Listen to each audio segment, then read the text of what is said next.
Père éternel, nous bénissons ton Saint-Nom ce soir. Nous t'élévons, nous te rendons de continuelles actions de grâce. Ce soir, nous ne venons pas comme d'habitude, nous venons véritablement abaisser à tes pieds. Nous venons nous prosterner devant ta majesté pour te dire de prendre le plein compte. Père, nous croyons que sans toi, nous ne pouvons rien. C'est pourquoi, comptant sur toi, nous abandonnons pleinement pour que tu sois au contrôle. Emmène-nous dans les profondeurs, afin véritablement que nous soyons nourris à ta source. Nous ne voulons pas simplement être charnels, mais nous voulons que ta gloire, par ton Esprit Saint, resplendisse.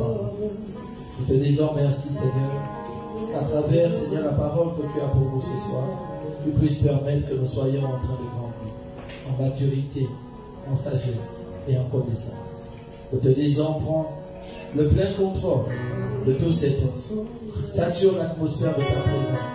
Enfin, Seigneur, que tout esprit autre que le tien se taise en ce lieu. Nous te disons merci. Gloire et honneur à ton nom. Au nom de Jésus. Amen.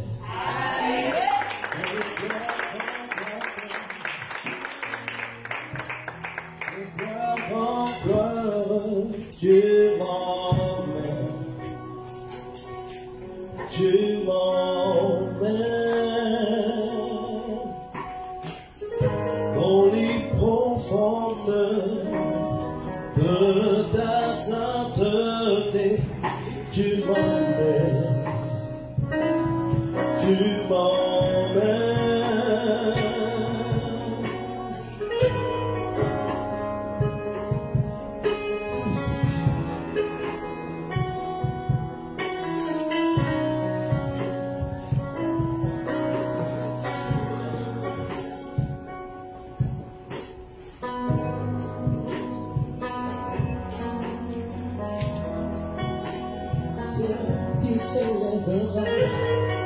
Dans ma vie, même le dernier, un jour je sais,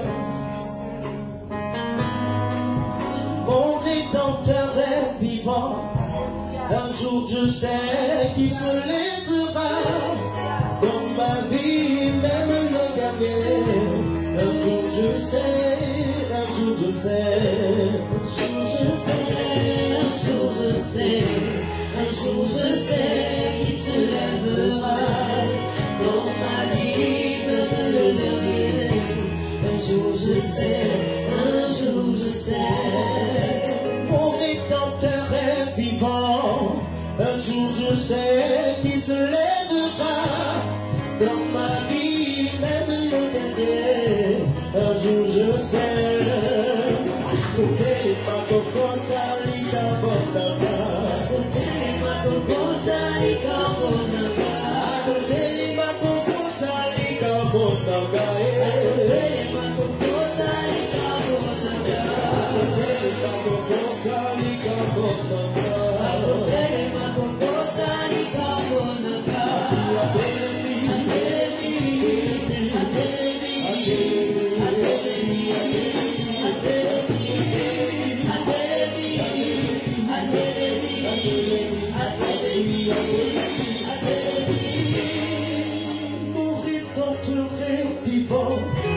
Un jour je sais qu'il se lèvera dans ma vie, même le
dans le précieux nom de notre Seigneur Jésus. Amen. Est-ce qu'on peut régler le micro? J'ai l'impression de ne même pas entendre. Alléluia. Amen. Gloire soit rendue à Dieu. Est-ce que nous pouvons prendre dans la présence de notre Dieu? Shalom, peuple de Dieu. Shalom. J'espère que tout va bien. Amen. C'est bien, je ne sais pas pourquoi. Que Dieu soit glorifié, que Dieu te bénisse, papa. Alors, je salue toute l'assemblée des saints. Alléluia. Amen. Je prie que Dieu continue à recharger en vous les forces dont vous avez besoin.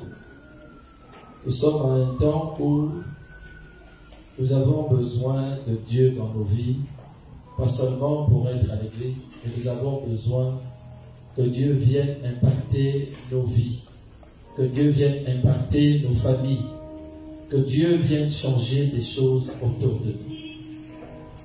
Si c'est seulement pour être chrétien, sans rien vivre, bien-aimé, je suis désolé de te dire que c'est une vie qui est vaine. Je prie de tout cœur que tu ne sois pas en ce lieu comme tu as été ailleurs. Que tu ne sois pas en train de développer des habitudes. Que tu ne sois pas en train d'aimer telle chose et telle autre. Ma prière est que tu t'attaches à l'Esprit de Dieu. Et que par sa grâce, tu sois en train de croître à tous égards.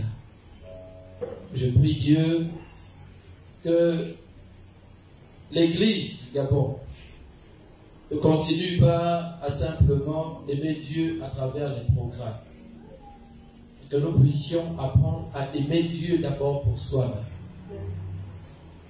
La Bible nous dit dans le livre de Jean 3,16 que Dieu a tant aimé le monde qu'il a donné en sacrifice son Fils unique, afin que quiconque croit ne périsse point, mais ait la vie éternelle.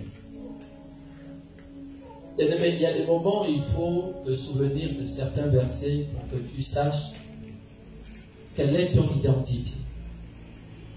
Pourquoi tu es ici? Pourquoi tu dois aller annoncer la parole aux autres? Pourquoi tu ne dois pas te contenter de t'asseoir? Pourquoi tu dois œuvrer? Toutes ces questions feront en sorte que tu ne sois pas à l'église comme en train de passer du temps. Parce que désormais, il y a tant d'églises et nous ne voyons pas les chrétiens dominer leur environnement. Malheureusement, c'est toujours nous les chrétiens qui sommes en train de pleurer. C'est toujours nous qui sommes en train de nous lamenter. Finalement, plusieurs fois se lèvent et se posent la question: et si c'est leur Dieu qui est grand, pourquoi c'est toujours à nous de pleurer?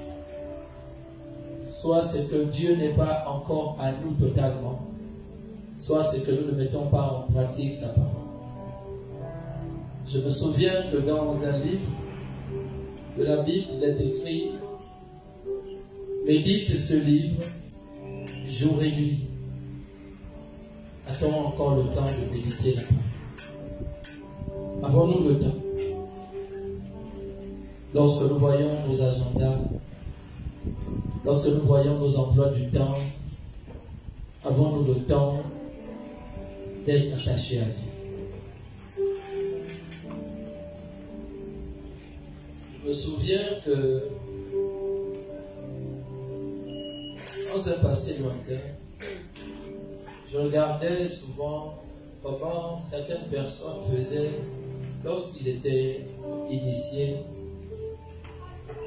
Les gens qui sont initiés, que ce soit au boutique, au djembel, et à tous les autres rites du Gabon, vous allez voir qu'ils sont constamment dans l'évangile. Ils sont constamment en train de faire des veillées. Ils sont constamment en train de consommer l'iboga. Ils sont constamment en train de faire des fétiches. C'est leur manière à eux d'être concentrés dans ce qu'il fait. Et comment nous, chrétiens, pouvons imaginer faire des exploits avec Dieu si nous nous contentons seulement pour... Je croyais que c'était les appareils qui avaient pris. Il faudrait que les enfants de Dieu apprennent également à se discipliner. À travers quoi? À travers le temps que tu passes dans la parole. Aujourd'hui, nous pensons qu'une seule prière suffit pour que nous soyons élevés. Nous pensons qu'une seule prière suffit pour que tout aille bien dans nos vies. Nous pensons qu'une seule prière suffit pour que les choses ne soient plus pareilles. Et j'aimerais dire à quelqu'un, si tu viens à l'église mercredi, si tu viens à l'église vendredi, si tu viens à l'église dimanche, et le reste du temps, que fais-tu? J'écoute souvent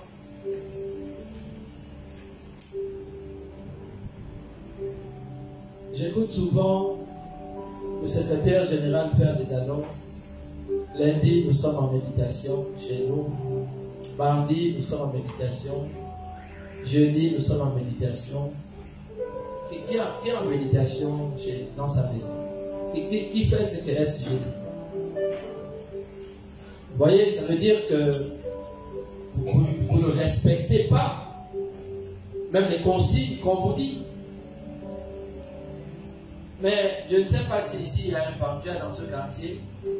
Si on fouille ce quartier qu'on trouve un bandia, je vous dirai un jour, allons-y voir ce qui se passe. Vous allez voir comment les mondains ne s'amusent pas avec les consignes. On leur donne un fétiche. Le candidat va dire le fétiche, il ne faut pas que ça se mouille. Vous allez voir comment, je ne sais pas, entre le fétiche et lui, il prend soin de l'autre. Mais le fétiche ne va pas se mouiller. Mais pourquoi nous sommes ceux-là qui disons aimer Dieu et ne mettons pas en pratique sa parole? Il faut qu'on vous dise la vérité. La vie en Christ, ce n'est pas la magie. Ce n'est pas dire abracadabra et puis tout est parti.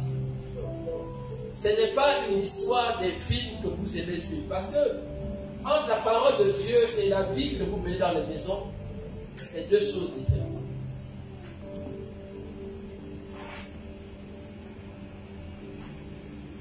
J'ai rencontré aujourd'hui des enfants de Dieu. Ils étaient nés devant mon lieu de travail. Qu'est-ce qu'ils étaient en train de faire? Les deux, c'était des chants. Mais ils n'étaient qu'en train de raconter des séries brésiliennes. Je suis sûr que chez moi aussi, c'est la même chose. C'est-à-dire que si Dieu me permet de voir ça dans une autre assemblée, Dieu me dit, c'est la même chose qui se passe chez toi. Les chambres des comités, là. Comment là, il lève toi? Il y a qui d'autre ici qui est responsable? Département. Là, lève-toi.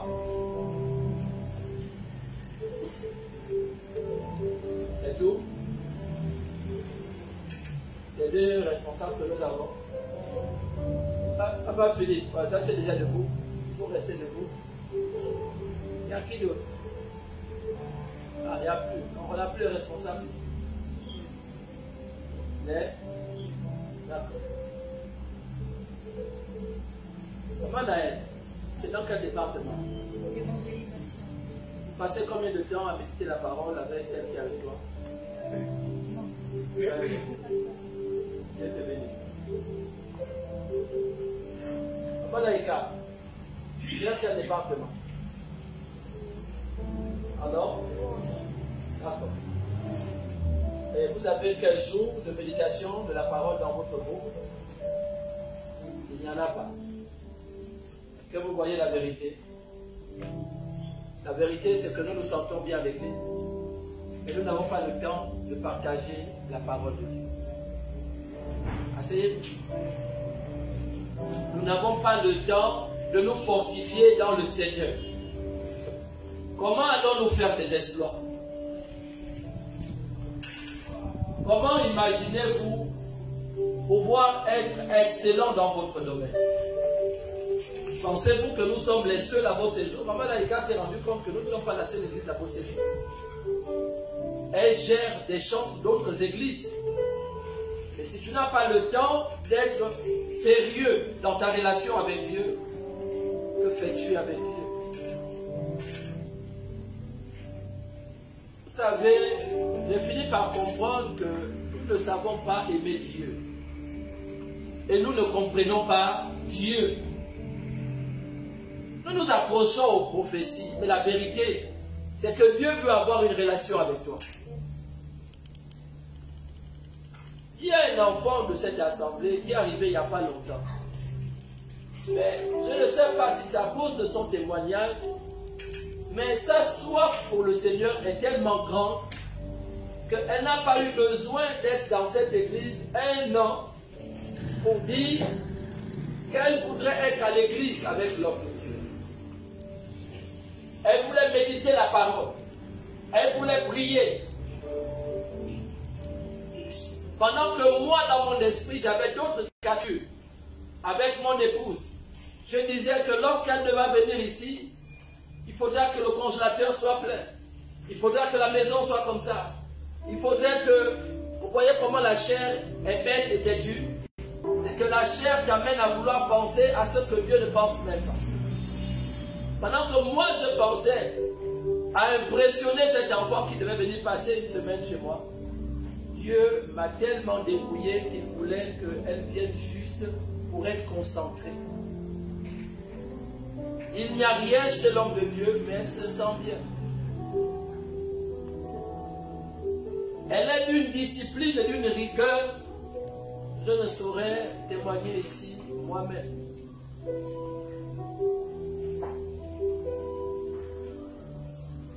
J'aimerais dire aux enfants de Dieu, nous nous plaignons tout le temps de nos vies. Mais qui prendra soin de ta vie si tu es la première personne à ne pas aimer ta vie? Penses-tu que moi, en tant qu'homme de Dieu, je vais te forcer à aimer la vie? Pourquoi dois-je te forcer à te battre alors que toi-même, tu n'as pas envie de te battre? Nous, à l'école, on avait des choses. Lorsque les amis voulaient que tu te battes et que la personne qui t'avait embêté était en face de toi, il fallait quand même qu'on se pousse, il fallait une motivation. Il te pousse, tu le pousses. Il te pousse, tu le pousses. Il pousse, tu pousses. Et puis c'est parti en bagarre. Le meilleur va gagner. Mais quelle est votre motivation dans le Seigneur? C'est juste dire que je suis à telle assemblée. Comme je vois certains dire, mon nom de Dieu est puissant. Il fait des miracles. Moi je croyais que c'était Jésus qui faisait des miracles. Mais à quel niveau sommes-nous avec le Seigneur? Nous sommes chrétiens. Mais comment allons-nous dominer si le manuel qu'il nous a donné, nous ne sommes pas amoureux de ce manuel? Les gens aujourd'hui conduisent. Mais posez la question aux gens qui ont des permis. Pour apprendre à conduire, il faut au moins avoir le manuel du code de la route. Si tu veux connaître où t'arrêter, comment prendre une intercession, où il faut s'arrêter, où il ne faut pas s'arrêter, comment doubler, ainsi de suite, il te faut au moins le code de la route. Tout sur cette terre est régi par des codes. Mais si le code que Dieu t'a donné pour vivre sur la terre, tu t'en fous complètement de ce code, mais comment veux-tu que Dieu vienne à ton aide? Malgré les Bibles qu'on vous a mis dans les téléphones, vous n'avez pas le temps. Il faut voir entre le temps que nous passons sur Internet. Bon, là aussi, heureusement, vous voyez quand même d'autres prédications. Et ça doit vous aider. Mais entre écouter une prédication et lire toi-même, sauf erreur de ma part, je crois que lire te ferait beaucoup de bien. Mais comme nous les Africains, nous sommes paresseux. On n'aime pas lire. Et il y a quelqu'un qui nous a insultés en disant, si tu veux cacher un trésor à un noir, mets ça dans un livre. Pourquoi? On n'a pas le temps de lire. L'Africain peut avoir un ouvrage qui lui dit que en dessous de sa maison, il y a au moins une caisse d'or. Mais plus qu'il n'a pas le temps de lire, il vendra la maison et c'est quelqu'un d'autre qui viendra découvrir le trésor qui est en dessous de sa maison.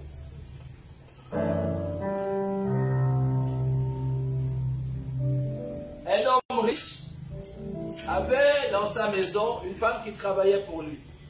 Mon Dieu, elle était fidèle. Fidèle et encore fidèle.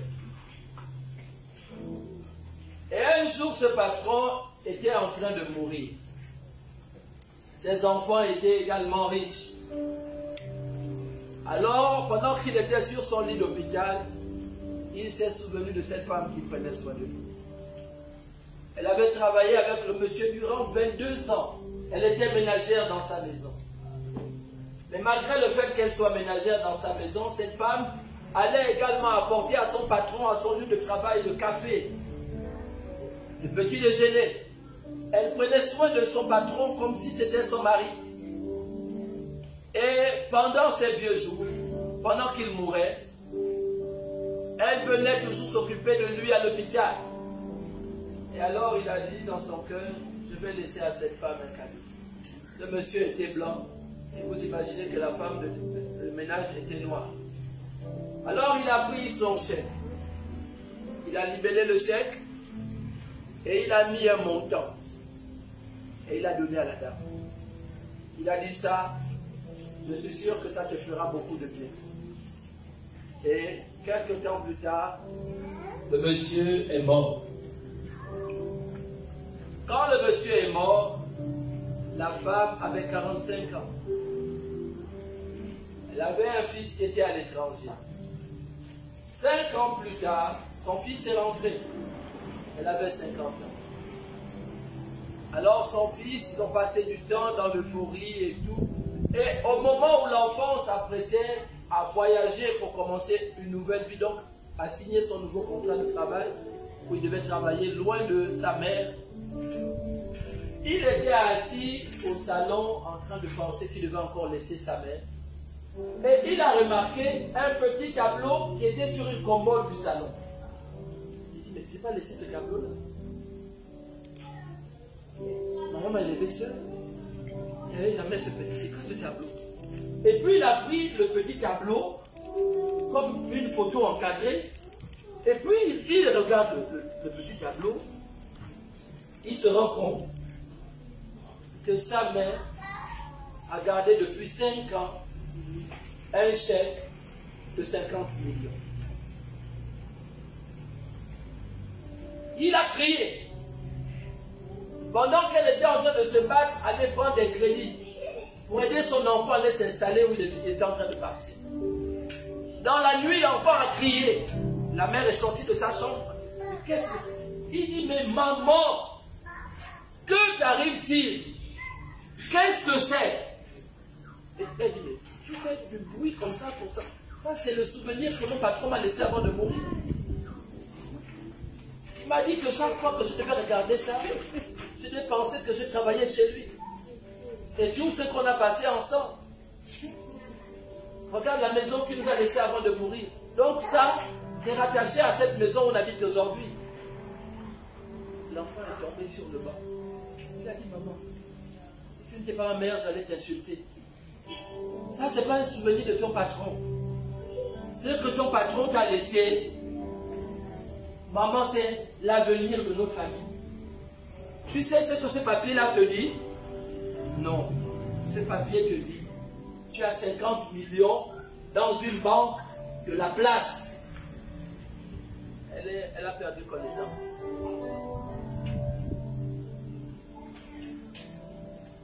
Quand elle s'est réveillée, le fils a annulé son voyage le lendemain.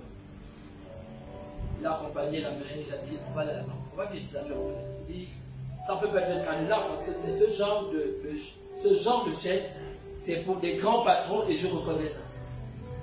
Si on est à la banque en question. Quand le jeune homme a présenté le chèque, celui de la caisse a crié. Il dit, c'est une blague. Il est allé chez le gestionnaire. Le gestionnaire aussi a crié. Le gestionnaire allait chez le directeur de la banque. Le directeur de la banque a convoqué tout un service express. On a installé la dame au bureau du directeur, salle d'attente. Petit déjeuner, jus d'orange pressé, tout ce qu'il fallait. Elle ne comprenait pas. Et là, le directeur de la banque est sorti avec ses collaborateurs. Il a dit, madame, c'est vous tel? Oui. Montrez-moi une pièce d'identité qui me prouve que c'est vous. Le fils a sorti la pièce d'identité de sa vie. Le directeur de la banque est retourné dans son bureau. Après 5 ans, les intérêts avaient fait leur travail.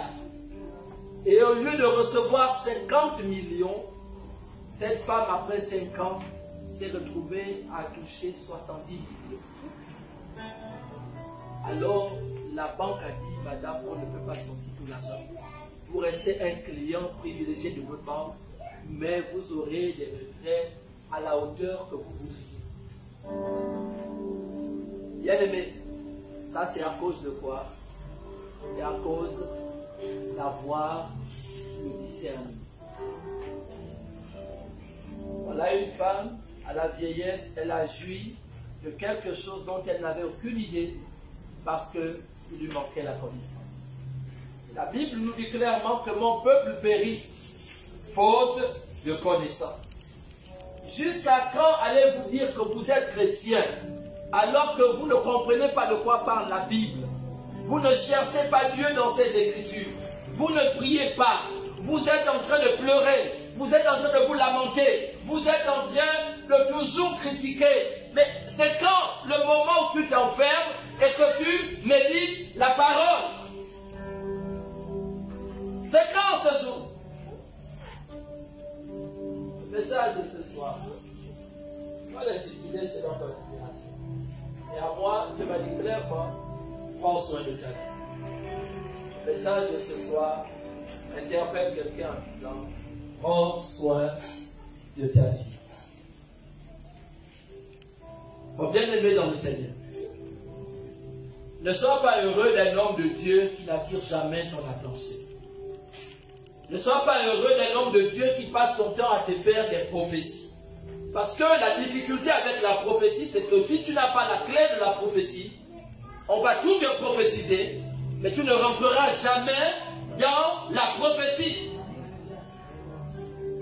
Combien de personnes ont vécu sur un terrain qui, en réalité, avait du pétrole, et ils sont morts pauvres? Pourquoi?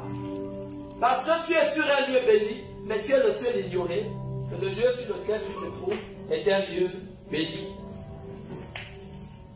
Comment Dieu peut dire de nous que désormais nous sommes un peuple élu, une race royale?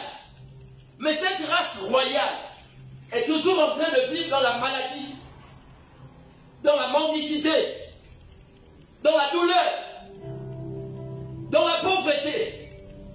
Pourquoi?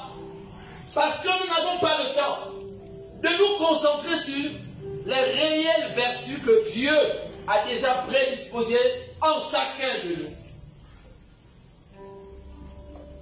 Lorsque tu vois le livre de Actes, le livre de Actes 1 est un livre assez dangereux. Le livre de Actes nous fait la démonstration de ce que les disciples ont fini par comprendre de tout ce que Jésus avait à leur dire pendant qu'il était encore avec eux. La seule fois que les disciples ont compris, c'est quand Jésus a triomphé de la mort. Lorsqu'il a été ressuscité, c'est le seul moment où ils ont commencé à prendre Jésus au sérieux. Mais sinon, avant la résurrection de Jésus, ils ne le prenaient pas au sérieux. Jésus leur servait à manger. Jésus leur servait à se faire connaître. Et aujourd'hui, nous n'avons pas changé. Les gens qui sont à côté de l'homme de Dieu, je suis pour vous quelqu'un dont vous vous servez pour arriver dans certains milieux, pour dire je suis à telle église. Je suis à côté de l'homme de Dieu. L'homme de Dieu me permet de manger. L'homme de Dieu me permet d'être connu. Et quand le temps viendra, je le trahirai et j'irai ailleurs. On est dans ça et ça n'a pas changé. Mais lorsqu'ils ont vu la résurrection de Jésus, quelque chose s'est passé. Qu'est-ce qui s'est passé? C'est la seule fois où ils ont pu oublier leurs différences. Parce que pendant le temps de Jésus, il y avait 12 apôtres, mais malgré les 12, Jésus était attaché à 3 disciples. Ils étaient 12 apôtres. Mais leur lien avec Jésus n'était pas comme les 3 avec qui Jésus passait lui. Tu es à l'église. Es-tu rattaché à l'homme de Dieu? Tu es à l'église. Es-tu attaché à la parole de Dieu? Tu es à l'église ou cherches-tu seulement les privilèges? Mais les apôtres, partout où Jésus allait, Jésus était reçu comme un roi. Alors, ils étaient heureux de vivre comme des rois. Que la parole de Dieu ne te serve pas seulement pour manger. Que la parole de Dieu soit dans ton cœur comme un son qui te permet de comprendre des réalités spirituelles et physiques. Beaucoup disent, ils prient depuis longtemps, mais quand tu vois leur vie, il n'y a pas d'impact. Beaucoup disent, j'ai une relation avec Jésus, mais quand tu vois leur vie, ce n'est que misère. Beaucoup te disent, je prie, je jeûne, je fais tout, mais quand tu vois leur vie, il n'y a pas de modèle. La Bible dit, beaucoup diront, Seigneur, j'ai prophétisé en ton nom. Et il dira à ces gens, je ne te connais pas. Ne sois pas de ceux-là que Jésus ne reconnaîtra pas. Jésus reconnaîtra ceux qui feront son œuvre. Non pas en venant à l'église seulement, mais en pratiquant la parole de Dieu. À quoi ça te sert de venir à l'église et d'aller chez toi? Tu n'as rien compris. Rien ne se passe dans ta vie. Tu n'impactes pas. Mais bien aimé, tu fais en sorte qu'on continue à se moquer des chrétiens. Si pour une fois, tu peux t'enfermer toute une journée dans ta maison pour lire la Bible, pour prier, tu verras la différence que ça fait. Lorsque tu viens seulement à l'église, écouter, faire le show et puis partir. Hier, nous étions ici à un temps de prière. Et puis, pendant que nous voulions commencer la prière, j'ai dit à l'un des enfants, conduis-nous dans un temps d'adoration. L'enfant m'a dit clairement qu'elle ne pouvait pas. Lorsqu'en toi et ton père, il y a trop de familiarité, le manque de respect se met déjà en chemin. Et tu ne peux plus prospérer dans le Seigneur. Le problème avec nous, les enfants de Dieu, nous confondons l'autorité d'un homme de Dieu à vos amis. Nous confondons l'autorité d'un homme de Dieu à un parent. Nous confondons même l'autorité d'un homme de Dieu à sa jeunesse. Il est trop jeune, pourquoi je vais le respecter? Il est trop jeune, pourquoi je vais l'obéir? Vous avez même le courage de mettre Dieu en dessous de votre état de santé. C'est-à-dire que pour toi, ton corps n'appartient pas à Jésus. Et vous savez, le Seigneur m'a amené à un niveau où je ne parlais plus. Je me suis levé là où j'étais. Et sans qu'ils ne comprennent, je suis venu, j'ai commencé l'adoration. Je suis rentré tout de suite dans les temps de prière. Que ta vie ne soit pas accrochée aux habitudes. Que tu ne sois pas en train de servir Dieu parce que tel n'a pas commencé. Vous avez vu ce que j'ai aimé aujourd'hui. Il n'y avait pas de musiciens, mais les chantres ont commencé. Il ne faut pas que ta relation avec Dieu dépende d'un instrument. Il ne faut pas que ta relation avec Dieu dépende d'un modérateur. Il ne faut pas que ta relation avec Dieu dépende de toutes choses qui viendront bloquer ta marche avec Dieu. On a prié hier. Et quand je suis allé dormir, j'étais heureux parce que Dieu m'a dit. J'étais toujours, quel que soit le temps que tu mets à mon service, ne t'habitue pas à ceux qui sont autour. Vous savez, les gens qui sont autour des hommes de Dieu finissent par penser que papa ne peut rien faire sans moi. L'homme de Dieu, avant de faire ça, il faut que je commence. Sinon, vous allez voir, il est dormi. Allons-y même à l'église en retard. Vous savez qu'il y a des enfants comme ça. Non, ils sont là même, hein, au carrefour André. Ils disent, oh, on va arrêter, quand les 3 jours, ils disent, quand tu vas partir là, le culte va commencer parce que je commence. Dans ce ministère, tu seras choqué. L'homme de Dieu, quand il n'y a personne, il commence lui-même, il est chanteur, il est intercesseur, il est modérateur, il est homme de Dieu. Amen. Pourquoi? Je ne souhaite pas que Dieu me maudisse et me punisse comme il a puni le sacrificateur Élie. Il laissait ses enfants faire le désordre dans la synagogue. Prends soin de ta vie. Élie avait quelqu'un à ses côtés. Élisée, autant pour moi, avait un serviteur à côté de lui. Il connaît son nom. Il s'appelait Géasi. Géasi avait fini par croire que son maître était maintenant son ami. Jusqu'au point de se permettre d'aller prendre ce que son maître avait refusé en pensant que son maître ne devait pas être informé.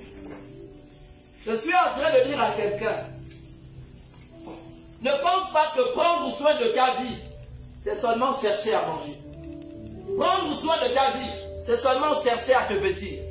Prendre soin de ta vie, c'est chercher seulement là où tu vas habiter. Je viens d'annoncer quelque chose qui va te bouleverser. Prendre soin de toi, c'est veiller à ce que ton âme soit véritablement toujours dans la présence de Dieu. Prendre soin de toi, c'est faire en sorte que tu pratiques la volonté de Dieu. Prendre soin de toi, c'est plus dans les affaires spirituelles que dans les histoires charnelles. Regardez comment nous sommes. Nous sommes toujours préoccupés à chercher à manger. Nous sommes préoccupés à chercher l'argent. Vous allez voir, demain c'est le 25. Comment les banques, à partir d'aujourd'hui à minuit, seront saturées? Pourquoi? L'homme par nature, il ne pense qu'à son ventre.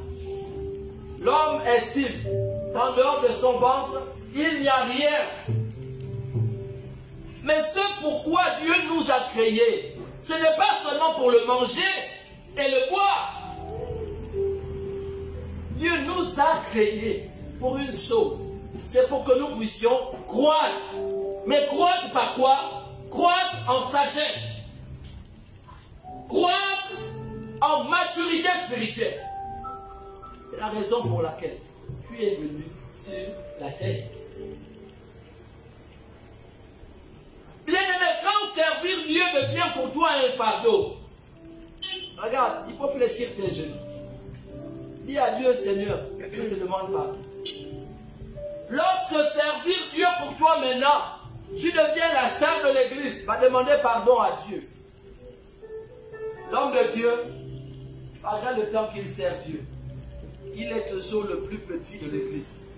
Quand il faut soulever les chaises, l'homme de Dieu soulève les chaises. Quand il faut balayer, l'homme de Dieu balaye. Il y a un dimanche où la Bible était choquée. Il s'est réveillé trop tard. L'homme de Dieu était au service. Je suis né, pas pour être servi, je suis né pour servir Dieu. Donc je ne te permettrai pas de venir souiller le nom de l'Éternel par ton mauvais comportement. Mais nous disons que nous sommes des chrétiens. Mais pourquoi je dis souvent aux gens, pourquoi cette église n'est pas pleine? Parce que vous savez qu'autour de nous, on vous connaît. Autour, on vous connaît. Celle qui est venue, qui est en stage chez l'homme de Dieu, elle va découvrir une facette des gens de ma maison qu'elle ne connaissait pas avant de venir. Mais quand je demande aux gens de prier, les gens pensent que c'est une blague. Là, l'homme de Dieu, il n'y a que des gens qui vivent ici, qui savent que l'homme de Dieu est en plein travail, il prie tous les soirs, de 23h à 1h du matin, l'homme de Dieu est en prière. Pourquoi? Parce qu'il y a, pendant que tu dors, il y a une menace sur ta vie. Mais tu es le seul à vouloir dormir. Tu es le seul à dire, je n'ai pas mangé depuis le matin. Et si tu mourrais, comment pourras-tu encore manger? Wow. Le Seigneur est dur. Regardez le mal que nous nous donnons. Allez vers César. Mais nous pensons tromper Dieu. Mais à la fin, nous nous trompons nous-mêmes. Regardez comment jusqu'à aujourd'hui, qu'est-ce qui a changé quand vous me regardez? Avez-vous l'impression d'avoir évolué? Vous pensez vous moquer de l'homme de Dieu. Vous êtes dans l'église, mais vous n'épousez pas la vision de l'église. Vous ne laissez pas vos cœurs se remplir d'amour. Vous ne vivez pas dans la vérité. Et vous n'êtes pas libérés.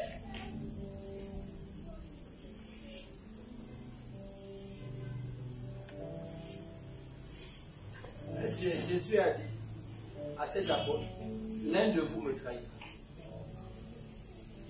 La raison pour laquelle tu ne t'attaches pas à la vision de ce ministère, c'est parce que tu n'es pas avec moi. Tu n'es pas avec moi. Tu es avec moi dans la chair, mais en esprit, tu n'es pas avec moi. Tu vas voir que tu te plairas à aller critiquer l'homme de Dieu. Tu seras parmi les prochaines personnes qui partiront de ce ministère. Pourquoi? Tu ne comprends pas la vision et tu ne cherches pas à la comprendre. Tu es ici, mais tu as déjà un pied dehors. Tu es ici, mais l'autre pied est déjà hors du portail. C'est une question de temps. Après la campagne d'évangélisation de juin, le Seigneur m'a amené à vous donner des révélations sur loyauté et déloyauté. Je vais vous dire les signes de la déloyauté. Depuis un moment, je suis accroché à un livre qui m'a scandalisé et qui a résumé ma vie. Fais attention à être trop accompagné parce que tous ceux qui sont autour de toi ne sont pas forcément avec toi. Parmi ceux qui marchent avec toi, il y a ceux qui chercheront à découvrir ton point faible et c'est ceux-là qui te feront du mal. Les gens sont contre ce verset, mais moi j'aime ce verset. L'homme aura pour ennemi les gens de sa maison ou les gens de sa famille. Ça dépend des versions de la Bible. Mais le premier ennemi, c'est les gens de ta maison. Qui te connaît mieux que celui de ta maison? Mais vous voyez le malheur venir de loin, mais le malheur vient toujours d'à côté. Qui a trahi Jésus? Ce n'est pas un prêtre de la synagogue, c'est un des apôtres. Comment on devait savoir où était Jésus à l'heure où on l'arrêtait? Parce qu'il n'y avait qu'un apôtre qui savait où Jésus se trouvait. Prendre soin de soi, c'est faire en sorte que la méchanceté qui t'habitait, par la grâce de Dieu, finisse par disparaître. Bien aimé, il y en a qui appellent père, il y en a qui appellent papa, mais il y a des appellations juste pour faire plaisir. Mais dans son cœur, il a du mépris pour toi. Il y a un grand homme, Abakal, qui m'a dit un jour une révélation qui m'a bouleversé. Il m'a dit, tu veux savoir comment les gens te respectent? Regarde comment ils traitent ta femme. Il y a des gens qui traitent bien ta femme parce que tu es là. Tourne le dos. Et regarde ce qui se passe en ton absence. Tu verras leur manière de saluer ta femme. Tu verras même leur manière de rendre service à ta femme. Tu verras les vrais enfants attachés à toi, c'est quand tu n'es pas là. Bien aimé, celui qui court souvent pour te faire plaisir, il faut faire attention que ce ne soit pas hypocrite. Ceux qui aiment maman n'auront pas besoin de travailler quand maman est là. Ils ont arrangé la maison pendant que maman est sortie. Quand maman rentre, elle trouve sa maison brille. Les enfants qui aiment briller devant papa et maman, c'est ceux-là qui vont trahir papa et qui vont trahir maman. Pour travailler pour mon père, je n'ai pas besoin que papa soit là. Pour rendre service à maman, je n'ai pas besoin que maman soit là. Tu connais déjà ce qu'il y a à faire dans la maison. Pourquoi tu attends encore que maman arrive pour dire, mais pourquoi vous n'avez pas lavé les assiettes? Pourquoi vous n'avez pas préparé? Pourquoi? Parce que ton cœur n'est pas avec ta mère. Mais un enfant qui prend soin de lui, c'est un enfant qui sait que les misères que tu fais vivre à maman aujourd'hui, demain quand tu seras mère, tes enfants te feront vivre la même misère.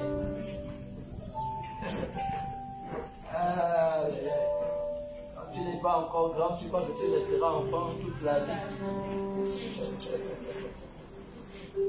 Et je vois les enfants là, je vous respecte. Profitez à jouer. Mais un temps viendra où les parents ne seront plus là. Prends soin de ta vie. Pendant qu'il y a encore quelqu'un à côté de toi qui peut te conseiller. Mais beaucoup d'enfants de Dieu passent le temps à se plaindre. Homme de Dieu, je ne suis pas béni. Comme si l'homme de Dieu avait dans sa maison les lots de bénédiction de chacun.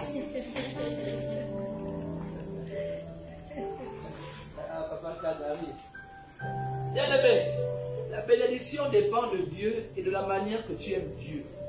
Je veux te choquer aujourd'hui. C'est-à-dire qu'il y a des gens qui peuvent arriver après toi. La bénédiction ne dépend pas de l'ordre d'arriver dans l'église.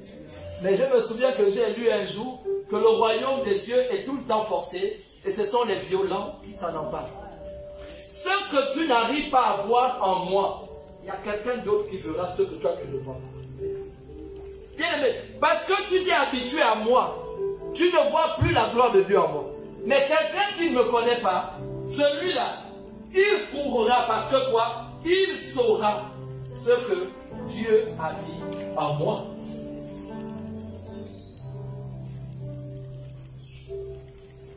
Vous voyez pourquoi à un moment donné, il fallait que Jésus s'en aille? Parce que les apôtres étaient habitués à lui. Les apôtres savaient qu'avec Jésus, on va l'éviter là-bas, on va manger. On va boire l'eau. Avec Jésus, on ne souffre pas de faim. Mais quand Jésus est parti, ils ont appris maintenant à prier sur les malades.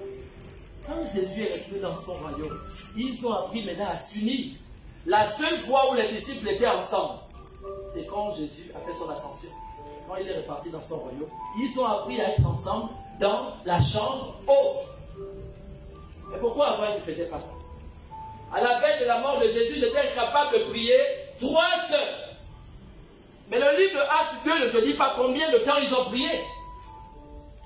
On te dit qu'ils étaient ensemble, en train de faire quoi? De prier. Et tout à coup, un vent violent fut éruption dans la pièce. Et ils se mirent tous à parler en d'autres langues. Pourquoi nos vies sont inconstantes? Certainement en toi, il y a encore une place pour la trahison que Dieu te demande d'abandonner. Certainement en toi, il y a encore un peu d'orgueil que Dieu te dit, il faut abandonner. Regardez la femme samaritaine. Elle rencontre Jésus au puits. Et Jésus demande à cette femme à boire. Mais elle dit, qu'avons-nous, toi et moi? Et quand Jésus va relâcher la parole Réma, cette femme va comprendre que certainement cet homme était un Messie. Certainement cet homme était un employé. Mais quand elle a reçu sa part, est-ce qu'elle est partie s'enfermer dans sa maison? Elle est partie proclamer à tout le village. Venez écouter, j'ai rencontré un homme, je crois que c'est le Messie. Pourquoi vous n'allez pas annoncer la parole? Pourquoi vous n'allez pas annoncer la parole? Parce qu'en vous, il y a encore de la place pour l'orgueil. Il y a encore de la place pour l'avarice. J'ai rencontré des avares. L'avare, lorsqu'il a pour lui, il s'enferme dans la chambre, il termine. Mais il va d'abord s'assurer de finir ce que tu as. Quand tu n'as plus rien, lui maintenant il ira manger seul sa part. Jésus n'est pas venu seulement pour toi seul. Jésus est venu pour te sauver, pour que tu sauves d'autres personnes. Et comment vas-tu sauver d'autres personnes? Si tu regardes encore ton voisin avec mépris, si tu regardes encore les gens avec hauteur d'esprit, en regardant d'abord combien a coûté la babouche. Ouh, mon Dieu, c'est n'importe quoi. Ouh, elle va me parler. Ouh, et puis il vient dans une maison en planche. N'importe quoi. Il peut pas. Non! Tu n'es pas encore gagné à Jésus.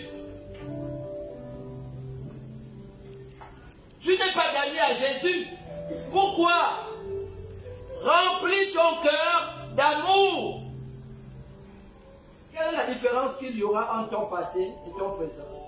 C'est l'amour.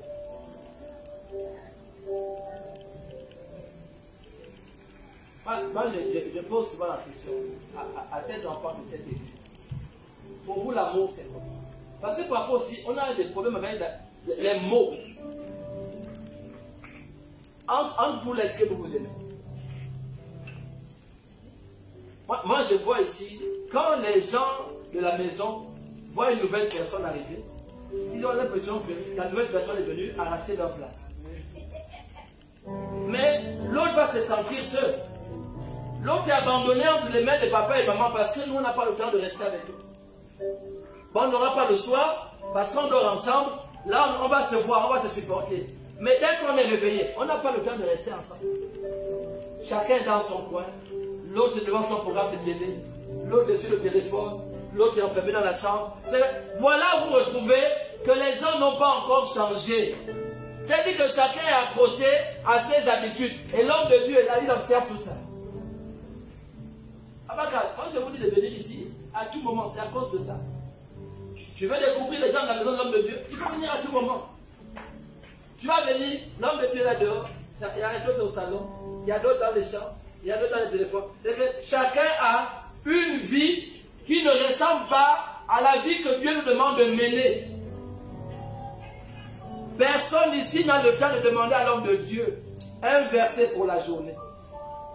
Ils ne viennent jamais poser de questions. Non, ils vont venir vers l'homme de Dieu quand ils ont un problème avec les rêves. Là, ils vont se souvenir que oh, mais on est un homme de Dieu ici. Il peut nous donner la révélation des rêves. Sinon, en dehors de ça, on se retrouve qu'à l'église.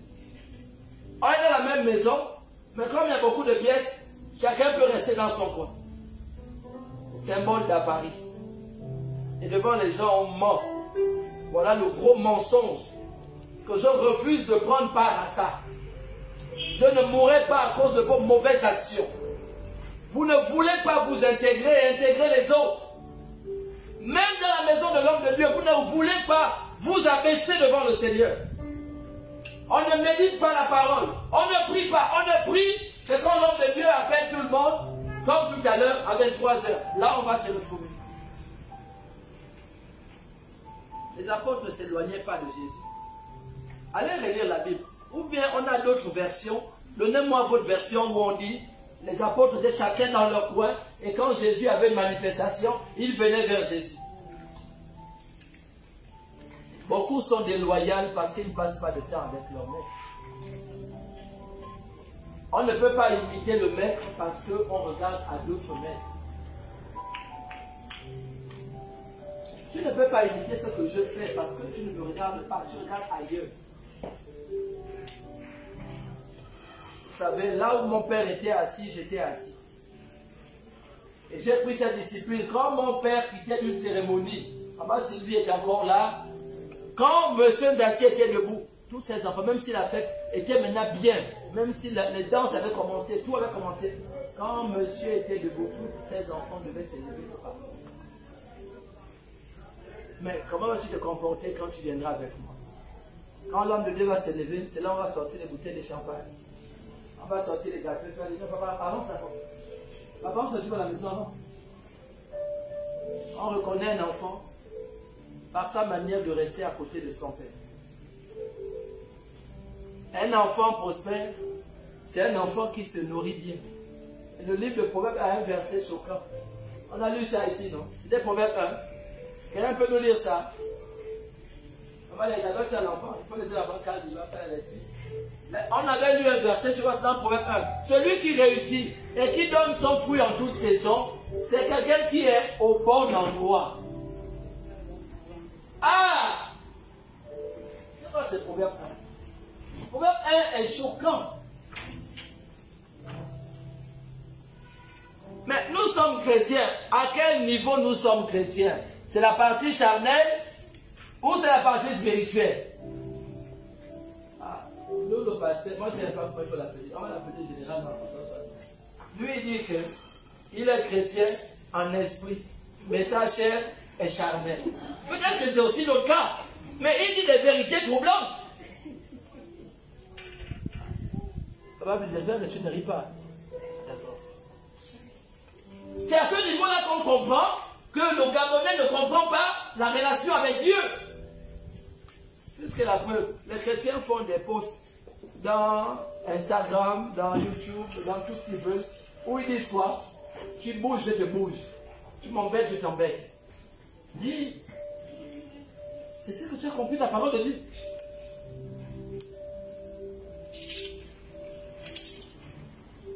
Dans cette campagne que nous organisons, je regroupe les enfants de d'autres églises. Et alors hier, on avait rendez-vous et aucun enfant n'est venu. Vous savez, le chien qui aboie ne mord pas. J'ai seulement mis un message et leur leader s'est empressé pour m'appeler. Il a ordonné à tous ces enfants-là de demander pardon individuellement.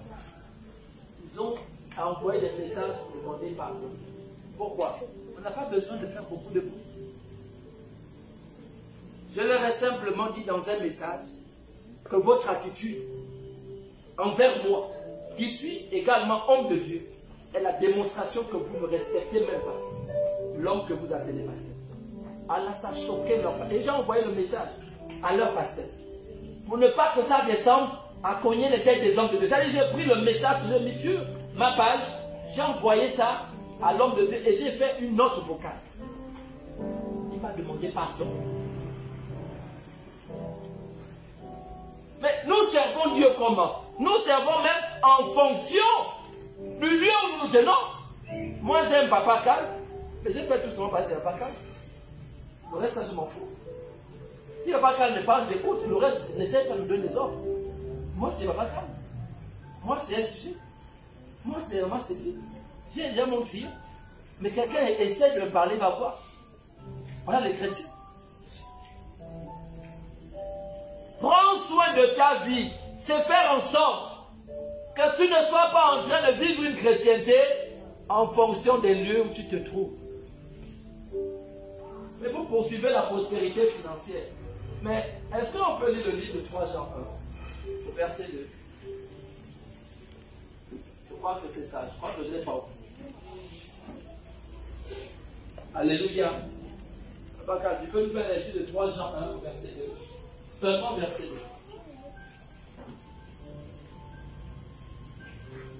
J'ai la parole de Dieu dans 3 Jean 1. Yes. Au verset 2. Bien-aimé, je souhaite que tu prospères à tous égards. Yes. Et sois en bonne santé, comme prospère l'état de ton âme. Oh yes. Ok, pardon, dis-moi ça. Bien-aimé, je souhaite que tu prospères à tous égards. Oui. Et sois en bonne santé, comme prospère l'état de ton âme. Alléluia. Amen. Amen. Que nous pouvons nous asseoir. Moi, j'aime la deuxième partie.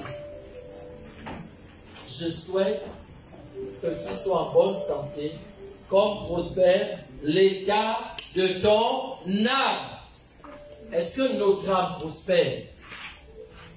Pendant que nous cherchons l'argent, le travail, le succès, la nourriture, est-ce que notre âme évolue? À quel niveau es-tu avec Dieu? Mais tu ne peux pas dire que tu aimes quelqu'un dont tu ne mets pas en pratique sa parole. Sa parole te touche quand? Sa parole te transforme quand? À quel moment les gens font le témoignage sur toi? Mais bien, mais c'est ce qui est choquant. À quel moment les gens font le témoignage sur toi? Aujourd'hui, j'ai rencontré une maison. Il m'a donné 5 000 et qui m'a dit, il suit tout ce que je fais. Et il sait lui-même, au fond de son cœur, que Dieu va lui donner le don qu'il vienne s'asseoir avec lui. J'ai rendu grâce à Dieu. Vous savez, quand dans ta propre famille, les témoignages commencent à se multiplier, tu rends grâce à Dieu.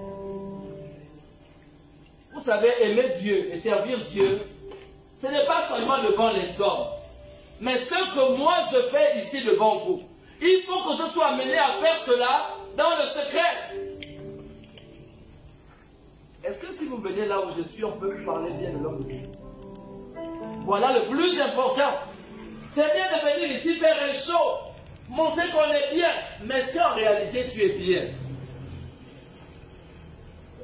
On vous voit rire après les cultes, mais qui appelle l'autre pour savoir s'il va bien. Voilà, vous allez voir. Là, on a Jules qui a perdu une sœur, qui appelle Jules. Peut-être 2 personnes, mais le reste, ce n'est pas leur problème. On attend que l'homme de Dieu dise encore, allons-y chez Jules, pour aller chez Jules. Mais tout le monde sait que Jules a perdu sa grande sœur. Et on attend encore les consignes. C'est ça, votre compréhension de l'amour. Et après, les chrétiens qui aiment être frustrés, il va venir dire, il est frustré. Et est-ce qu'il aura tort? Toute une église, personne ne peut même faire un tour chez Jules. Mais c'est scandaleux. À quel niveau vous pratiquez l'amour? Donc parce que vous n'avez pas été aimé par vos parents, vous continuez à l'église à ne pas aimer les autres.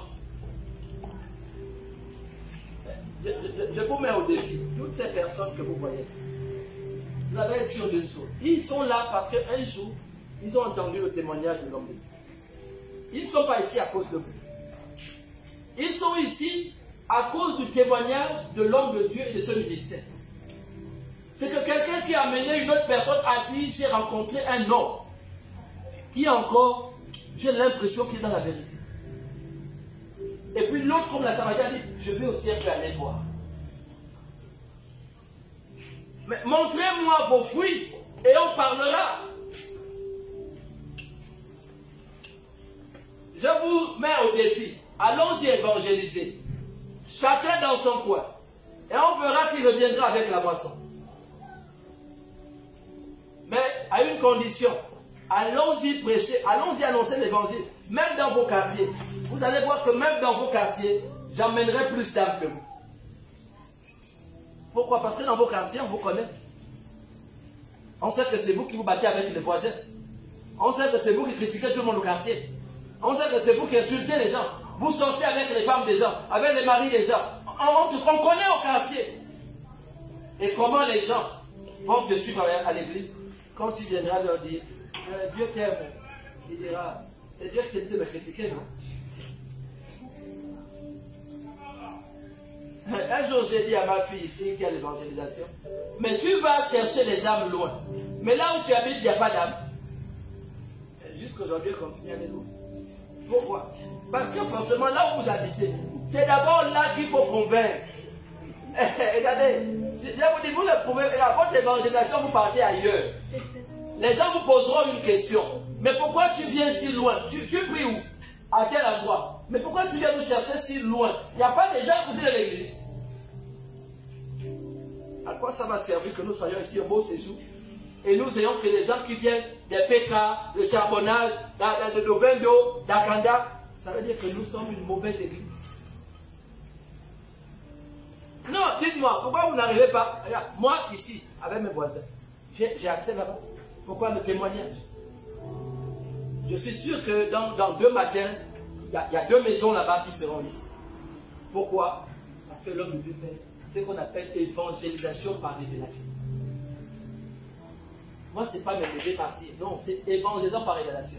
C'est-à-dire que là, ce matin, je suis allé, je ne peux pas parler fort, chez cette femme, cette maman qui a perdu son fils.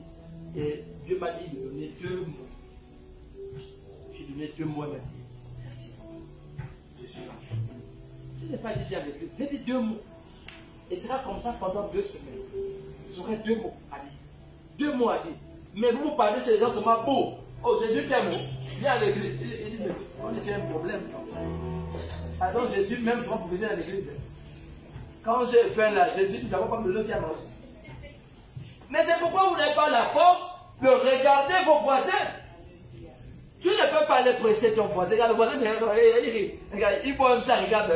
Il dit, tu m'as vu ça. Regarde. Et puis quand Dieu veut tuer quelqu'un, il va nous rendre impoli. Il boit la regarde. Il boit ça, tu m'as vu ça, toi. Mais tu disais quoi? Jésus a dit quoi? Regarde, tu n'auras plus les versets de Dieu. Et quand il boit sa bière là, il a la révélation de Dieu. Il te regarde que les trous. Il dit, ma soeur, passe ça où? Je vois que toi-même tu n'es pas en façon. Sauf d'abord ta vie. Non, mais je vous dis, qui prêche à son voisin? Vous allez seulement sur le voisin parce que papa a dit, oh, amenez les arbres. Donc le voisin n'est pas surpris de te voir, quoi. Il bloque d'abord, il dit, vas-y, tu veux quoi? Ah non, il y a un programme. Il dit, ok, je veux voir. Au revoir, bonne journée. Mais vous savez pourquoi vous n'avez pas d'âme? Vous ne savez pas entretenir la chaleur. On vous dit le fils que le bonjour. Le bonjour que vous voyez là, ça sauve une vie. Bonjour voisin. Bonjour voisin. Oh, comment ça va? Oh, mais j'ai pas vu les enfants ce matin. Oh, voisine, que Dieu te bénisse. Regarde, il y a des approches. Et comme vous n'êtes pas à côté de papa, vous allez apprendre ça comment? Vous-même, vous êtes déjà des savants. Je vous regarde. Vous partez, vous voyez comment c'est dur. Pourquoi? Papa a rencontré. Vous allez voir, j'ai dit à Papa Philippe, hein, on aura une mission là bientôt, dans les foyers. Non, vous ne suivez pas. Moi-même, je vais prendre le bâton de l'évangélisation. Vous allez voir. Vous allez voir ce qu'on appelle évangéliser. Le mari de maman Sarah, je sors de là dimanche à Papa Philippe. On le rencontre là. Je dis, Papa Philippe, on va aller chez lui. Mais Dieu l'a envoyé ici. Chez son mari de vous l'avez vu avec lui. Comment peux-tu parler de Jésus? Tu n'aimes pas ton prochain. Mais vous êtes comme ça. Je suis même sûr que dans ceux qui vivent avec moi, là, beaucoup ne m'aiment pas. Mais ils sont avec moi là parce qu'ils n'ont pas de choix. Ah, mais moi je vais vous bouleverser aujourd'hui. Je vais vous bouleverser. Ils sont avec l'homme de Dieu, mais leur cœur est ailleurs. Mais ils n'ont pas de choix. On ne l'aime pas, mais on va supporter. Vivre ensemble, ce n'est pas s'aimer. On peut être ensemble parce qu'on n'a pas de choix. On n'a pas un autre lieu. On n'a pas d'argent. On n'a pas d'ouverture. Donc, je suis là par défaut. Mais mon cœur n'est pas avec toi. Papa Gal, celui qui est avec toi doit faire ce que tu fais. Moi, je vous dis la vérité. Allez dire ce que vous voulez. Je vous dis, celui qui est avec toi, bêtement, c'est-à-dire qu'on s'en fout de son niveau scolaire. Bêtement, il fait ce que le propriétaire des lieux fait. Bêtement. Moi, je vis sur la page. Ce n'est pas une histoire de l'homme de Dieu. Je regarde d'abord, il fait comment? Comme il le père chez lui. Et je copie. C'est lui qui me dit que, oh, mais l'homme de Dieu, ne faites pas ça. Non, soyez libres, rentrez plus tard. Non, vous pouvez. Mais chez quelqu'un, on fait ce que la personne fait. Il a dit, le disciple n'est pas plus grand que le maître. Pourquoi? Tu ne peux faire que ce que tu as vu ton maître faire. Mais ce que vous faites, vous l'avez tiré d'où? Vous l'avez tiré de vos expériences passées, mais vous ne voulez pas vous soumettre à l'autorité. Un enfant désobéissant, le père lui dira toujours, mon fils, tu rencontreras malheur en chemin. Et vous allez voir que ces enfants à qui les pères parlent tous les jours, il va rencontrer malheur en chemin. La Bible te dit, tu ne peux avoir deux maîtres. Tu ne peux pas avoir Jésus et maman. Qui est ton maître? Mais moi, je critiquais les gens de Bel-Air. Mais finalement, papa a calme. Ils ont raison. Ils sont comme scannés, c'est qu'ils font ce que leurs maîtres font. Non, c'est une parole biblique. Tu ne fais que ce que ton maître fait. Mais sinon, qui est ton maître? Vous imaginez les enfants de papa quand ils font ce que un autre père fait. Et le père sera choqué. Où avez-vous appris à insulter? Oh non, papa, nous on a vu ça avec ton. Oh! Mais donc, moi, ce que je fais, vous ne suivez pas. Le père est bouleversé. Moi, je vois les gens de Bel-Air, même jusqu'au chapeau, ils portent les chapeaux comme leur homme de Dieu. Je dis, c'est c'est l'abus. Il a dit, ils ne font que ce que leur maître fait. C'est biblique. Bêtement. Venez à moi comme des petits enfants. Avez-vous l'impression que vous êtes des petits enfants? Vous êtes des enfants avec des dents. Donc si je vous donne mes seins, vous allez les couper. Vous allez les arracher. Tu peux donner un sein à un enfant qui a des dents qui mange le manioc, mais tu vas répéter. Même la mère, quand l'enfant commence à appliquer, elle dit non, plus mon sein, pas au libéral. Oh monsieur, pas au libéral, non. Je vous donne l'amour. Prends soin aussi de donner à quelqu'un d'autre. Et vous ne savez pas que c'est beau avoir un voisin qui va demander pardon à son voisin. Oh, voisin, depuis que je suis ici avec toi, je ne t'aimais pas. Et avec la grâce de Dieu, j'ai réalisé que j'avais un problème. Probablement pour moi. Vous ne savez pas que c'est une grandeur. Mais vous fouillez, vous partez évangéliser loin. Ça, c'est la chose la plus facile. Donc, tu vas sauver des gens loin, mais tu laisses mourir ceux qui sont chez toi. Jésus a dit, quand tu vas dans une ville, mais qu'on ne te reçoit pas, oui, là tu as raison d'aller dans une autre ville. Mais est-ce que tu es allé d'abord vers tes voisins et ils t'ont chassé? Non. Mais pourquoi le futur? Moi, j'ai donné une révélation à ma fille qui est enceinte. Et je donne aussi le même conseil à ma fille qui est ici. Quand on est enceinte, on ne cherche pas les problèmes. Tu as compris, ma fille? Je te dis ça par amour. Quand on est enceinte, c'est le seul moment où on est ma boule. Parce que tu prends soin de l'enfant qui est dedans. Ta vie, tu peux t'en foutre. Mais à cause de l'enfant que tu portes, tu deviens la personne la plus maboule. Quand on est enceinte, on ne se chamaille pas avec les gens. Quand on porte une vie, on ne maudit pas d'autres vies. On peut t'insulter, ce n'est pas grave. C'est le moment où tu dois boire beaucoup d'eau. On t'insulte, prends la bouteille de bois. Ça va passer. Vous là qui aimez vous bagarrer enceinte, vous allez un jour dire, ah papa, on a compris pourquoi tu disais ça. Mais j'ai peur qu'il soit trop tard pour toi. Prendre soin de sa vie, c'est commencer à cultiver l'amour. Pensez-vous que c'est ce que je fais ici parce que je suis mieux que vous? Non, parce que Dieu m'a enseigné. Hier, j'étais orgueilleux. Je disais ça à mon épouse encore. Hier, j'étais orgueilleux. Mais quand j'ai vu aujourd'hui mon oncle me dire que ce que tu fais aujourd'hui avec Dieu est merveilleux, j'ai rendu grâce à Dieu. Ce n'est pas moi-même. N'invente pas les témoignages. Il faut que les autres témoignent. C'est touchant. C'est parlant. Il me donne 5 000. Moi, j'ai vu ça comme si c'était 50 000. J'étais content. À tout moment, j'ai touché la poche. Je vois ça n'a pas disparu. Ah. Je veux boire un coca le soir. Mais toi-même, tu racontes l'histoire, tu as les questions, tu as les réponses. Tu parles toi-même de ta vie. Oh non, moi je suis bien. Qui t'a dit que tu étais bien? Tu vois les gens, je suis bien. Non, c'est les autres qui ne m'aiment pas. Mais si avec moi, tout le monde m'aime, où sont les gens qui t'aiment?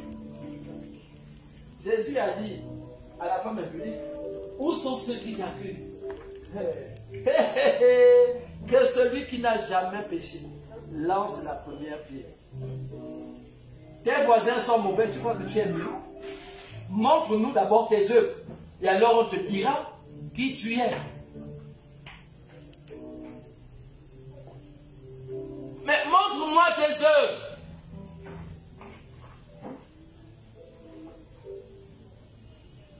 Ne cherche pas les problèmes.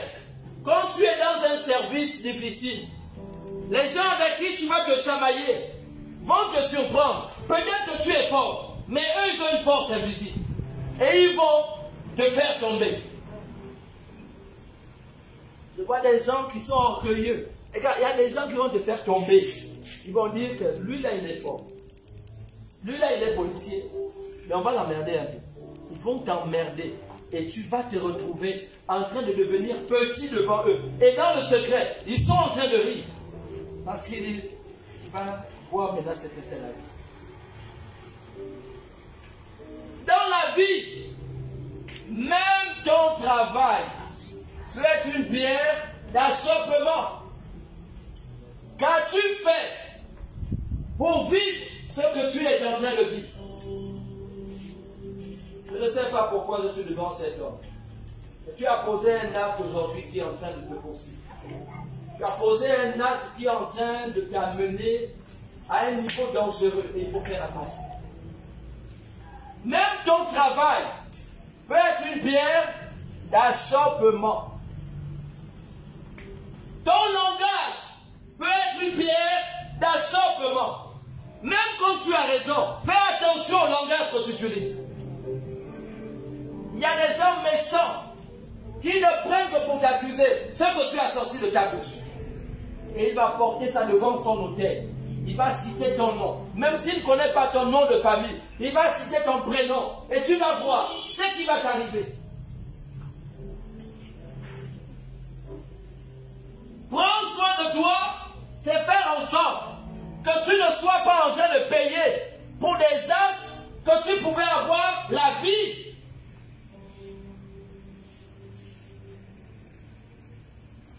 Jésus a dit, cette maladie n'est pas pour la mort, elle est pour sa gloire.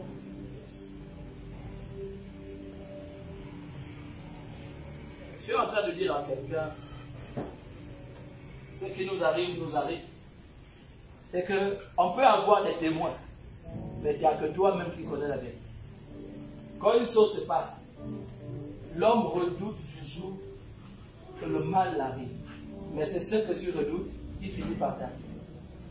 Tu as peur de te faire voler, tu vas être volé. Tu as peur de tomber enceinte, alors tu seras enceinte.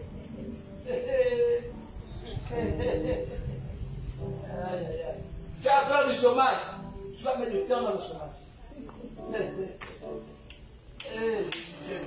J'ai puissant. Tu as peur de faillir, alors tu seras laide. Tu seras vilaine vite.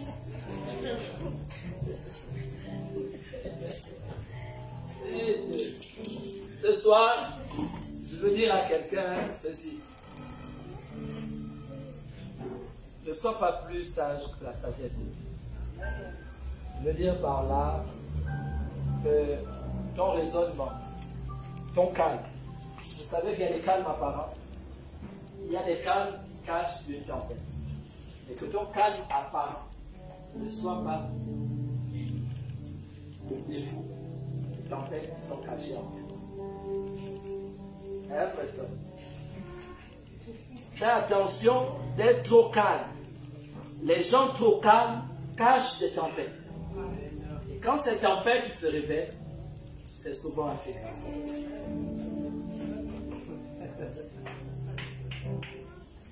Je suis une bonne femme. Qui t'a dit que tu es une bonne femme? Parce qu'il doit encore plus insulter ton mari. C'est pourquoi il croit que c'est une bonne femme. Une femme qui fait à son mari, hein? Fais encore.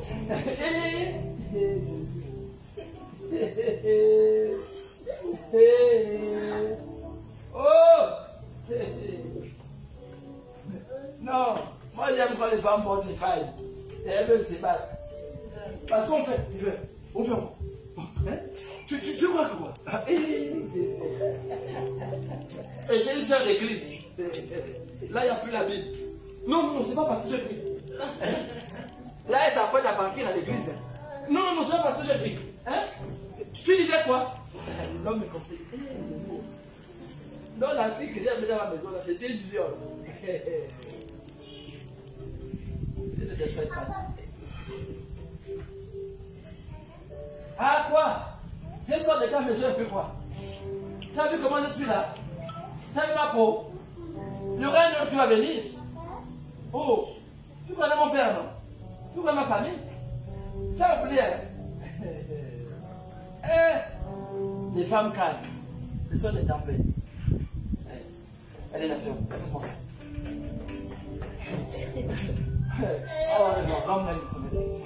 Oh, le pied là. Mais va jouer la batterie dans ma l'église.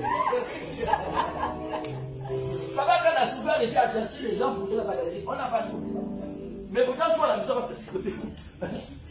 Donne, c'est ma promis. Oh, non, ah, j'ai cherché. Qui cherche, trouve. Qui trouve, supporte. Supporte maintenant ton problème. Comme là, on dirait que l'Éternel est vivant. Que ton cœur soit en paix. De savoir que Dieu va ramener en toi cette paix. Que tu ne paniques pas. Pour ceux qui se passent autour de toi.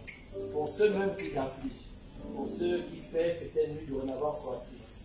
Que tu ne sois pas en train de regarder à ceux qui menacent ta vie aujourd'hui, mais que tu regardes la gloire de Dieu qui va se manifester.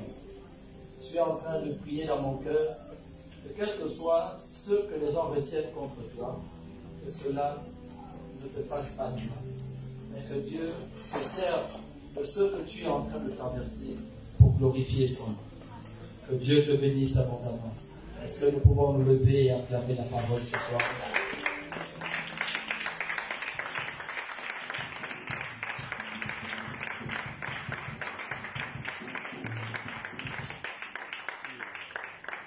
Alléluia. J'aimerais que les gens prient ce soir. J'aimerais voir les gens. Depuis mes 2 jours, c'est ça. Depuis lundi, le Seigneur m'a donné comme révélation qu'il y avait des gens qui sont menacés de mort.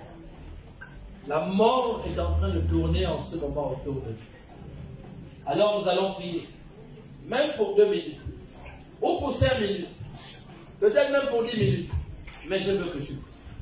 Je veux que tu pries en reconnaissant la parole qui est sortie ce soir. Et en te disant, certainement, Seigneur, je n'ai pas pris soin de ma vie. Certainement, j'étais distrait. Certainement, je ne savais pas ce qui s'est passé. Et Père, maintenant, aujourd'hui, je sais ce que tu attends de nous. Alors, j'aimerais que tous on élève nos voix. Et nous disons à Dieu d'abord, merci pour la parole. Élève la voix et commence à bénir le nom de l'Éternel pour la parole de ce soir. Dis à Dieu, Seigneur, je te rends grâce de ce que ta parole soit venue apporter la paix dans mon cœur, la paix dans mon âme, la paix dans mon esprit. C'est pourquoi ce soir, au nom de Jésus, je m'en remets à toi, Seigneur. Aussi près que ta parole a été relâchée, que ton nom soit élevé dans ma vie. Merci pour tout ce que tu ne cesses de m'apporter. Merci, Seigneur, pour l'obscurité que tu es venu enlever en moi. Merci, Seigneur, parce que dorénavant, ta lumière inonde ma vie, inonde mon cœur, ainsi que mon esprit. Je te dis merci, oh Dieu, parce que tu es celui qui ne sommeille ni ne dort, mais qui prend soin de moi constamment. Merci Dieu, parce que je sais que par ta parole, j'y arriverai et que je vivrai, non plus par moi-même, mais je vivrai par ta grâce. Merci, oh Dieu, pour tout ce que tu ne cesses de faire. Non seulement pour moi, pour ma vie, pour ma famille, pour mon travail, pour mes enfants. Je te rends toute l'honneur et la gloire. C'est au nom de Jésus que nous avons prié et nous disons Amen. Nous allons encore prier ce soir. Et tu vas maintenant dire à Dieu, Seigneur, quelles que soient les voix qui menacent ma vie, bien-aimé, écoute le sujet de prière. Quel que soit ce que j'ai pu faire, quel que soit ce qui a été relâché contre ma vie, quelles que soient les voix qui parlent contre moi, Seigneur, maintenant, j'entends que ces voix se taisent. Au nom de Jésus, élevons nos voix et commence à prier. Commence à prier. Commence à prier. Dieu te donne l'occasion de renverser les choses dans ta vie, de renverser les choses, de faire en sorte que Dieu soit glorifié dans ta vie. Au nom de Jésus, Père, nous venons à toi pour rendre grâce. Au nom de notre Seigneur Jésus, afin que Seigneur, par ta foi, nous soyons en train de prospérer par ta grâce dans le nom de Jésus. C'est pourquoi nous nous abandonnons totalement, corps, âme et esprit, nous allons donner, Seigneur, à toutes ces voix, nous sommes en train, Seigneur, de menacer la vie, de menacer mon travail, de faire silence, et de se taire dans le nom de Jésus. Tu es là, Seigneur, que tu es celui qui accomplit tout par ta parole. Alors agis, agis, Seigneur, agis, agis, Seigneur, agis, Seigneur, et renverse tout ce qui a été fait contre moi, tout ce qui a été mis contre moi, tout ce qui a été relâché contre moi, dans le nom de Jésus. Seigneur, je te prie, car tu es celui en qui j'espère. Lève-toi et viens remercier tout ce qui te fait contre nos vies, dans le nom de Jésus. Nous prions à toi, Père, prions à toi, parce que nous renversons tout côté de mort, tout côté de maladie, tout côté de sorcellerie, contre la vie, dans le nom de Jésus. Je vous donne grâce. Car nous savons que tu es puissant, tu es glorieux, tu es capable de renverser, Seigneur, toutes choses en notre faveur. C'est pourquoi nous te bénissons, nous t'élevons. Au nom de Jésus, nous te disons merci, Jésus. C'est au nom de Jésus que nous avons prié. Nous disons Amen. Alléluia. Est-ce que tu peux prier ce soir?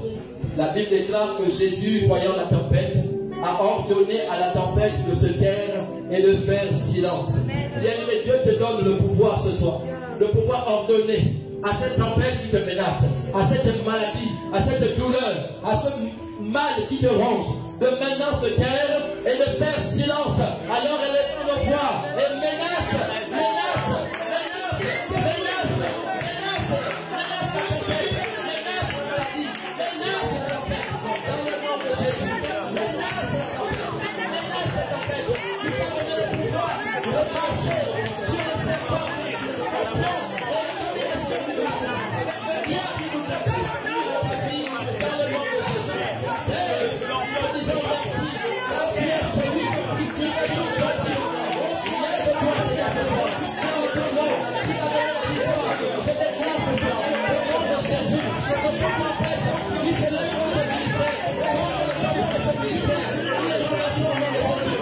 Il est temps pour nous de faire silence et de se taire dans le nom de Jésus. Qu'il se lève dans le nom de Jésus. Nous nous sommes pardon dans le nom de Jésus. À toutes les tempêtes, nous nous sommes là et de se taire dans le nom de Jésus.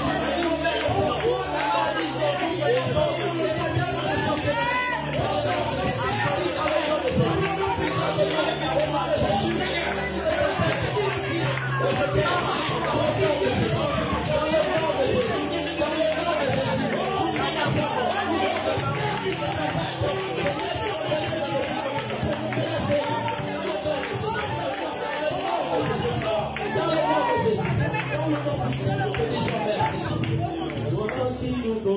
Merci Jésus.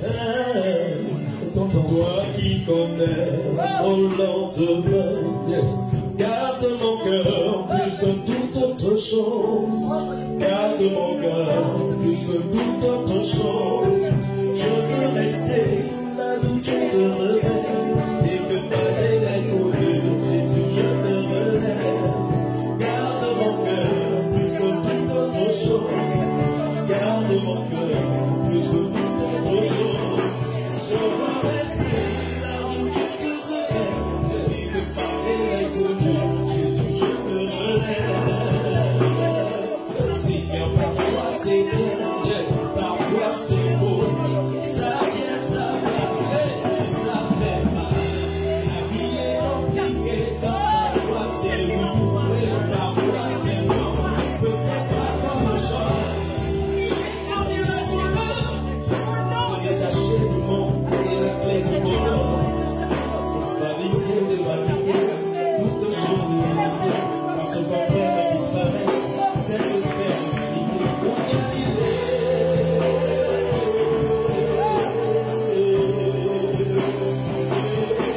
Toi qui nous connais, toi qui connais au lendemain, garde mon cœur plus que toute autre chose. Garde mon cœur plus que toute autre chose. Je veux rester là où tu te réveilles et que malgré les coulures, Jésus, je me relève. Garde mon cœur plus que toute autre chose. Garde mon cœur plus que toute autre chose. Je veux rester là où tu te réveilles et que malgré les coulures, Jésus, je me relève. Alléluia.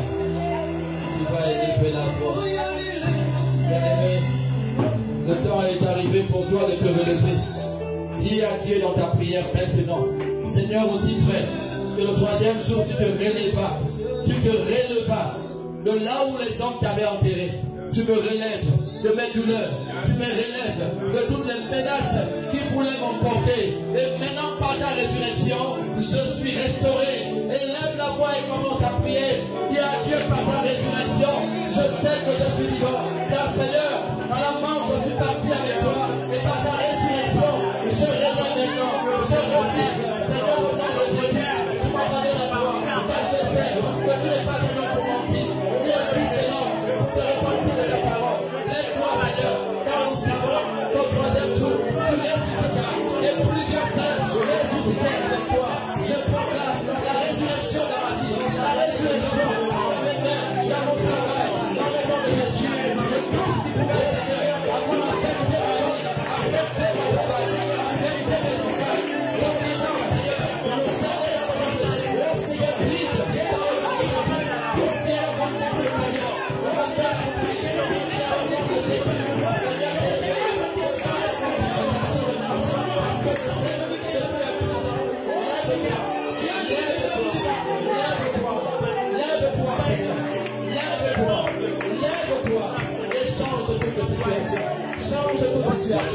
Dans le nom de Jésus, nous te disons merci. Que ton nom soit béni. Au nom de Jésus. Lève-toi, je veux te voir. Lève-toi, je veux te voir. Lève-toi.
Alléluia. Amen, amen. Est-ce qu'on peut acclamer la parole de Dieu? Est-ce qu'on peut acclamer la parole de Dieu?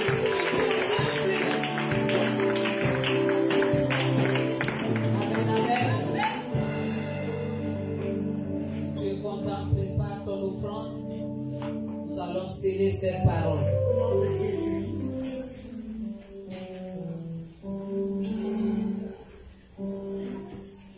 Prions. Grand Dieu d'Israël, nous te disons simplement merci. Merci parce que toi qui sondes les cœurs et les reins, tu nous connais mieux que nous-mêmes, Papa. Seigneur, devant toi nous sommes nus, mais tu connais le moindre détail de nos vies. L'éternel Dieu, tu n'es qu'aux vérités parce que tu vois ce que nous sommes dans nos maisons, dans nos lieux de travail, dans nos voisinages, Papa. Tu vois que nous ne sommes pas dignes de toi, Papa. Et c'est pourquoi tu envoies ta parole ce soir, pour pouvoir nous restaurer, nous recadrer, Seigneur. Éternel Dieu, comment ne pas te louer? Car nous savons que c'est poussé par ton Esprit Saint que les hommes ont parlé de toi. Merci, Seigneur, pour ton serviteur. Il est toujours à l'écoute de la parole que tu mets à son cœur, Seigneur, et qu'il vient révéler avec pleine d'efficacité, Seigneur, sur ton peuple. Seigneur, nous te rendons simplement toute la gloire. Seigneur, voici que nous passons au moment où nous te donnons ce que tu mets entre nos mains, car nous n'avons rien qui nous appartient, tout nous vient de toi, Papa. Et en reconnaissance de ce que tu fais pour nous, voici ce que nous te donnons, Père. Pas à la hauteur de ce que tu fais pour nous, mais c'est juste une reconnaissance que nous te devons, que nous te manifestons, Seigneur. Alors, Père, voici nos offrandes. Dès les accepter, Papa, et que toi seul, Père, bénisse encore puissamment chacun de nous, afin que, Père, possédant toujours, nous ayons de quoi à investir dans ta maison.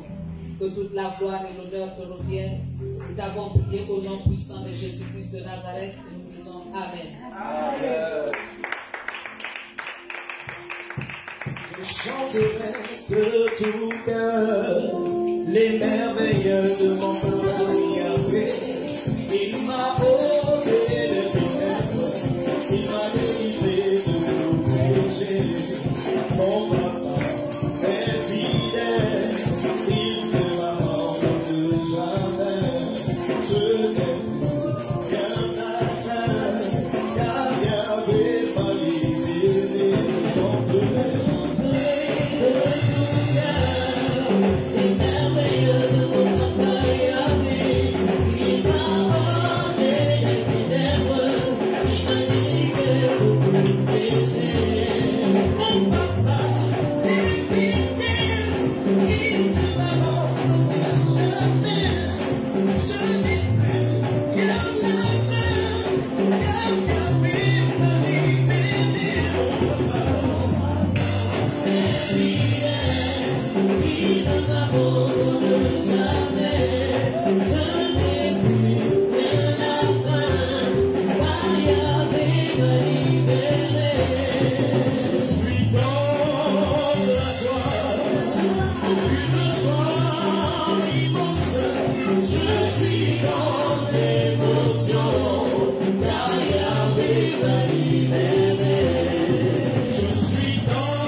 Amen, amen. Asseyons-nous pour un instant, s'il vous plaît.